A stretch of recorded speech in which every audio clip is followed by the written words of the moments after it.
Um, did everyone understand that? Any questions about that? Alright, okay, well, I'm going to discuss the TBL. So, who's heard of the TBL, Triple Bottom Line Framework? That's great.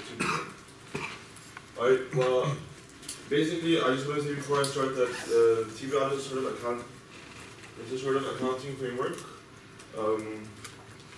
It's not necessarily only tied to social enterprises. It can be tied to other businesses.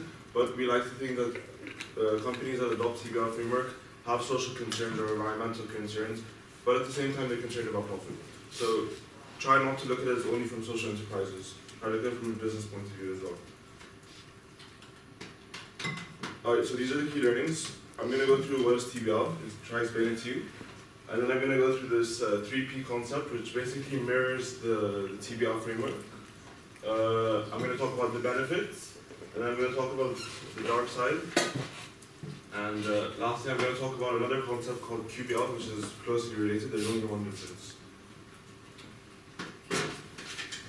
Alright, so this is just like an overview. The TBL framework was introduced by John Elkington in 1994. It's basically divided into 3 parts.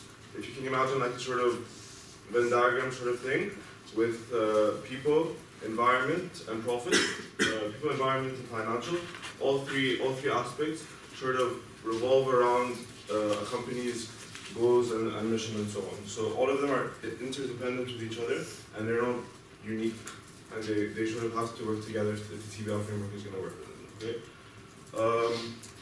As that TBL accounting, which is the framework, encompasses social and environmental performance along with financial performance. So at the end of the year, when they come to present their financial reports or whatever, they also include their social and environmental performances, not only the financial performances like any normal business would do. A good example is the Global Alliance of Banking on Values. Has anyone ever heard of them?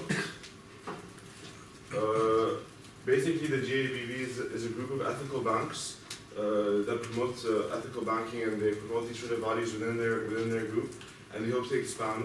So when they're banking, they don't just bank on the profits they've made; they also bank on the benefits they've given to their communities, to the people with them in the bank, and everything related. Lastly, the TBL suggests that a company's responsibility lies with the stakeholders and not the shareholders. So everyone understands what the difference is between stakeholders and shareholders? Yes? Okay, so we can tie this to the stakeholder theory, which suggests that a company or a business, or even any sort of entity, should hold stakeholders' interest at heart and not just aim for profits for the shareholders. So there's a fine line difference between stakeholders and shareholders, and TBL aims to help the stakeholders the whole time. Alright, so this is the Venn diagram I'm talking about. People, profit, and planet. People talks about society. Planet talks about the environment. Planet talks about the environment, and profit talks about the financial aspect of it. This is a 3P concept that mirrors that of the TBL. I'm going to go into more depth of it now. Alright, this is that. So the people is concerned with business practices that are beneficial toward human labor and the actual community and human capital that operate within a business. Can any of you think of any examples of, for example, what is socially good for people, like at a job or at a factory? What can you think is bad? Like when you think of countries like Indonesia or Nike, what is the first thing you think of when you think of like their working conditions and all that stuff? Hours. The environment. The environment, the safety, the cleanliness, the wages, all this stuff. So what TBL firms aim to do is they aim to ensure that the people are given justice and it's fair and everything is in a safe sort of environment.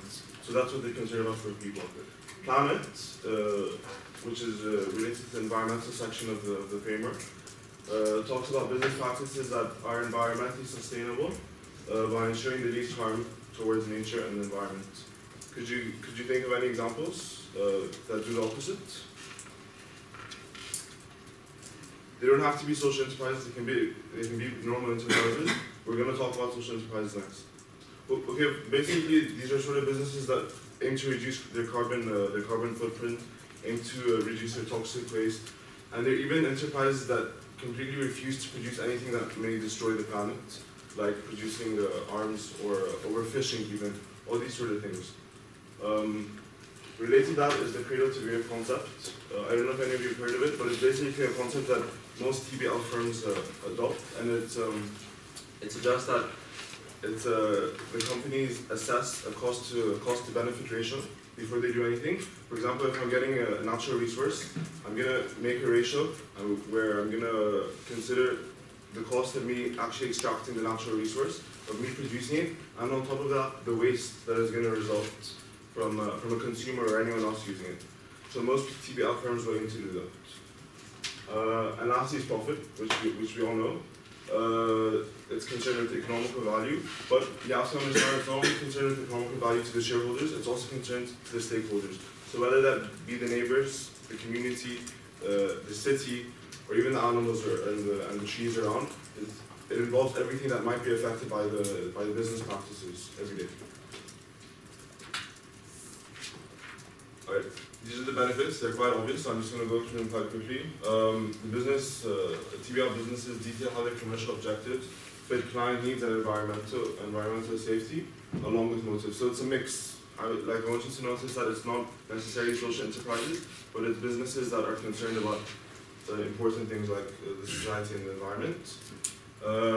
And have any of you ever thought, I want to do this, but there's not enough money? Or I know I have. So if you're looking from a TBL sort of framework and everything, they can go into markets that haven't been tapped before, because money is no longer their main goal. Whereas their main goal is, one of the 2 out of 3 of their main goals are the environment and society. And lastly, a business which is planning to trade with fair trade suppliers could adopt this TBL sort of framework in order to maintain ethical standards and values.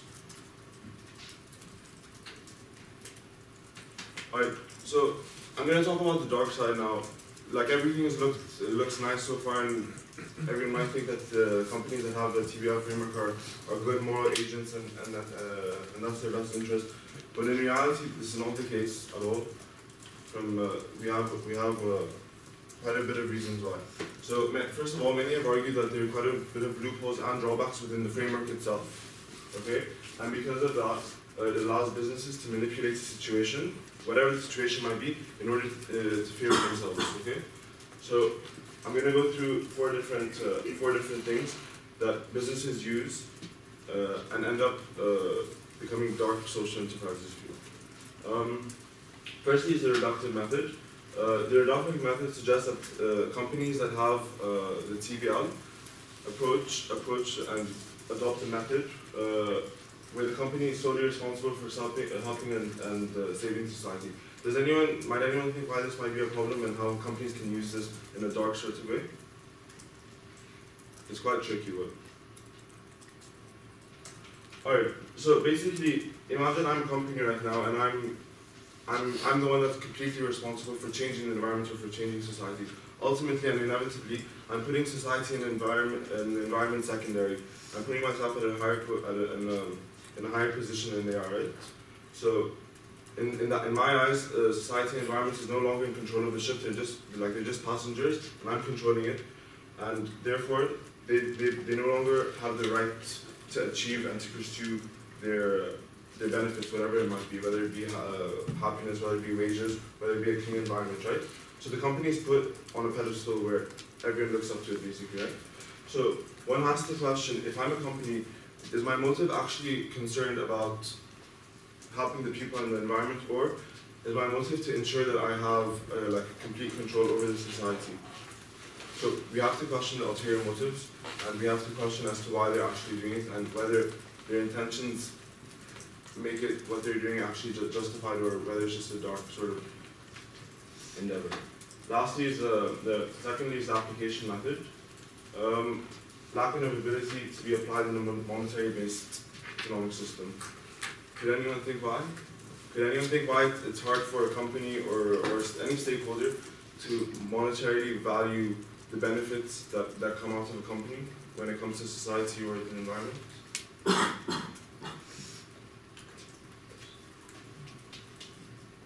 Anyone? Alright.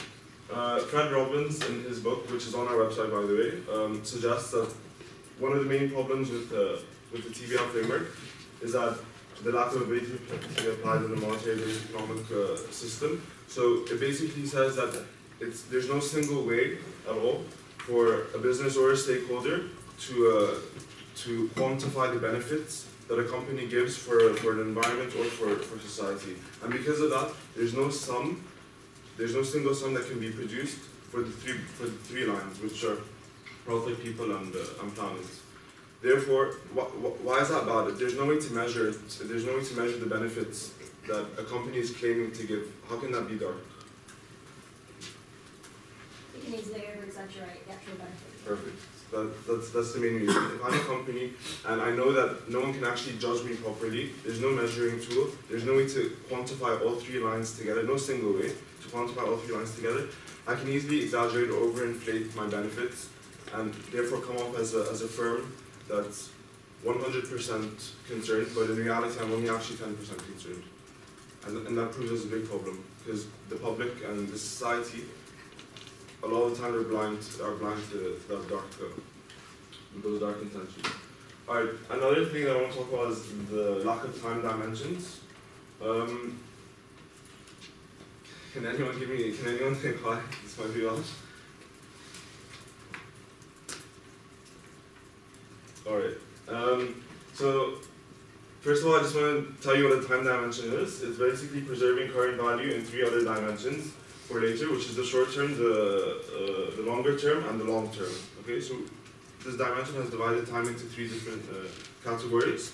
So the framework addresses three things: the people, the planet, and the profit, but it fails to address time. Okay, so if I'm a company and I choose to adopt this TBL framework today, it does not say anything about how long I have to keep the framework going for or anything. So I decide today I'm going to make this for society or do this for the environment, knowing fully that I'm not going to be held accountable for any time that goes by. So I can just produce something that will only last for the short term, knowing that it's not going to have any benefits in the longer term or the long term, and in fact it may actually result in something negative, like toxic waste or anything or overfishing or anything that might happen. So do you see why that might be dark? Because there's no time regulation that they have to follow. They can only abide to the short term and neglecting the two other terms completely. And it sort of becomes again a PR stunt from the companies. Does that make sense, or yes, no? Yes? Okay. Lastly is greenwashing. Have any of you heard of greenwashing? Yes? Okay. Well, Ross is going to go into more detail, but it can be applied here as well. It's basically when a company or a business or anything does something beneficial to society and environment with the sole intention of, increasing their PR, making them look good in front of people, and their intentions are not actually pure. So why could this be dark? Because does anyone know? I think the companies create wrong impressions of themselves by saying that they are sort of green and sustainable, and while not being green and sustainable at all. Yep. They only create the impression to the society. That's right. And because companies will say they're green or sustainable or they're socially concerned or anything, what could they benefit from this? Essentially, they could benefit different legislation from governments. They could benefit from less tax, for example. So they end up adopting these things only in order to avoid these sort of things that are forced upon them if they were not a social enterprise or if they were not an enterprise concerned with the society environment. In reality, they don't care. But what they do care about is avoiding tax and legislation. So this becomes, again, a sort of stunt that they pull in order to save money for themselves. So these are the conclusions. We're going to question the validity of the framework itself. Number two is can businesses actually be held accountable and judged by governments and societies because of the different loopholes that we discussed? Do you guys think they can be judged after the loopholes I've said? Or do you think it's not right? I think I'm going to start picking out some people. Do you think they could be judged? Not for sure. Okay. Anyone else? Do you think? Alright, okay. Personally, I don't think they can be judged with all these loopholes. It doesn't make sense because anyone can easily escape from their responsibilities. Knowing so, businesses could aim for PR stunts, and society and environments are therefore used as a sort of scapegoat, as an excuse for companies to get what they actually want. Alright, this is the QBL. So we've talked about the triple bottom line, and below that is the QBL, which includes the red line, purpose. So before it was profit, people and planet, now it's purpose. Okay, this concept is relatively new, and it still has to be researched about more academically in order for it to be able to be implemented in the business world. So the fourth line is purpose, and what purpose does is it allows businesses and social enterprises even to clearly express their intentions and how they're going to clearly improve the planet or a society. So they explicitly or non-explicitly state what they're going to do, okay, and how long they're going to do it and all this stuff, how long they're going to do it for. So they tackle the idea of time dimension. In a sense, this is sort of a remedy for the issues that occurred in the TBL. QBL provides a means to measure and assess the addition of culture, benefits, and positivity in society and environment, whether it be through the annual reports or whatever it is. And so the SCA is encouraging NGOs, governments, and other institutions to include purpose throughout their reports and everything in order to decrease the dark sort of attributes that exist in the TBL. So this is sort of a remedy for it, and the QBL is the closure for bottom line. These are the learning outcomes for my section. If you could just have a quick read through, it's basically what we've talked about. And I just want to make sure that everyone understands these points. If you don't, please tell me so we can go through them.